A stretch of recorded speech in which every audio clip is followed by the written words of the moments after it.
So the next lock is going to be the wrist throw. And as I said in the previous lesson, with the first two locks, we're going from the inside to the outside. The next two locks, we're going from the outside to the inside. In Korean, the first lock go ne we, so ne is inside, we is outside.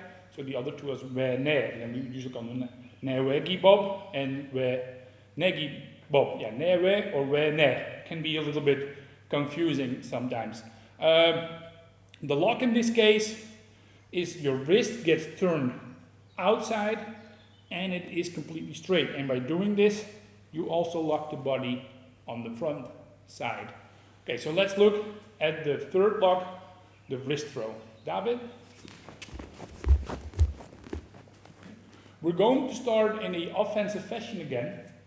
The first two locks, I started with a parallel grab when I attacked. In this case, I'm starting with a cross grab. And now what I'm trying to do, when I grab, I'm pushing the arm in front of David. So that makes it harder for him to punch me. If I just grab like this, oh, punch is coming. So pushing it here in front.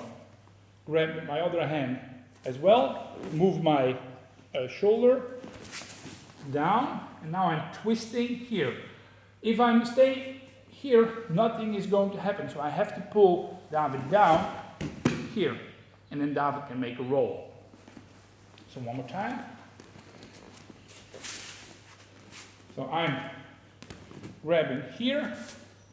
A common mistake is if I'm leaving too much space in David's shoulder here. So if I'm doing this, that doesn't help at all. It's not just, okay, the start will be a wrist lock, but if I want to lock the wrist, I have to lock the elbow and the shoulder as well. So the more I'm pushing the arm here forward, the more the arm is in front of David's body, the more locked it is, the easier it is for me to make the technique. 1, 2, and roll. And now if it's finished, put the hand down, palm on the floor, and then put your knee on top.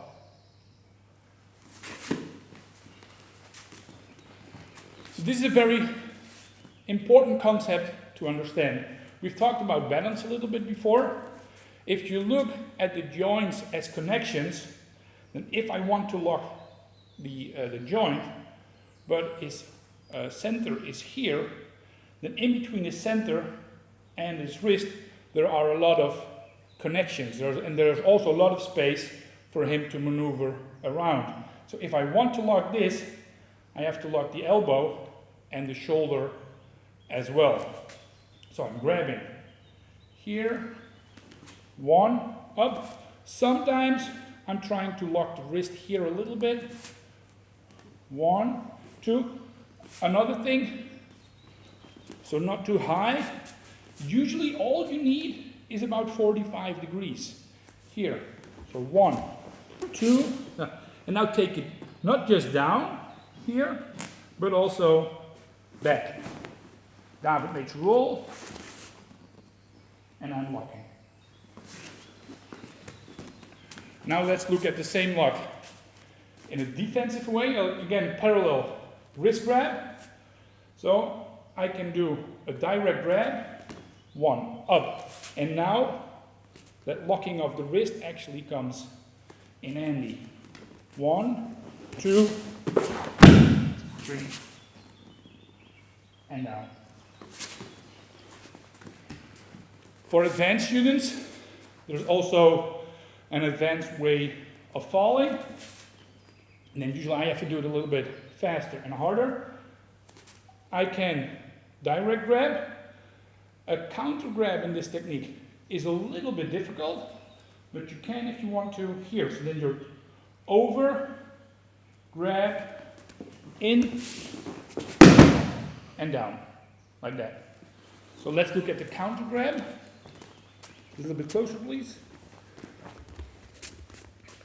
1, 2, this one under, this one on top. And now what I have, I can turn, so I can like put rotation in the arm and then use that to maneuver around. So As you can see, there's not only just one way to do the technique. So this was the third one, the wrist throw outside, inside. The fourth lock, the figure 4 lock, is also an outside, inside technique. So let's look at that one in the next lesson.